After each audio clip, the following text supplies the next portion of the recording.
আসসালামু আলাইকুম, সবাইকে শুভেচ্ছা। বাচ্চাদের চুমু দেওয়া প্রসঙ্গে কিছু কথা বলতে চাই। আপনারা প্রায়শই বাচ্চাদেরকে বিভিন্ন মানুষের কোলে দিয়ে থাকেন, আপনাদের বাচ্চাগুলোকে।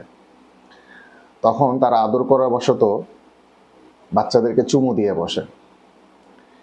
এই কাজটি করা মোটেই উচিত নয়, কারণ আপনি জানলে অবাক হবেন, এই চুমু দেওয়ার মাধ্যমে একজনের মুখে থেকে আরেকজনের মুখে ব্যাকটেরিয়া সহজেই ট্রান্সফার হয়ে যায়।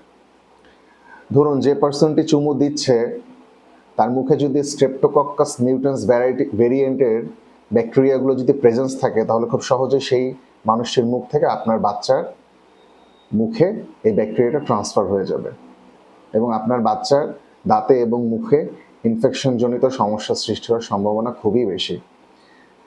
তাই বাচ্চাদেরকে চুমু দেওয়ার ব্যাপারে সতর্ক থাকতে হবে। স্পেশালি বাবা মা ব্যতীত অন্যান্য যারা আছেন, বাচ্চাদেরকে চুমু দেওয়ার ব্যাপারে সতর্ক থাকতে হবে। এবং বাইরের কোনো মানুষ যখন কোনো খাবার খায়, তখন সেই খাবারটি বাচ্চার সাথে শেয়ারিং করার ব্যাপারে সতর্কতা অবলম্বন করতে হবে। এটি কখনোই করবেন না।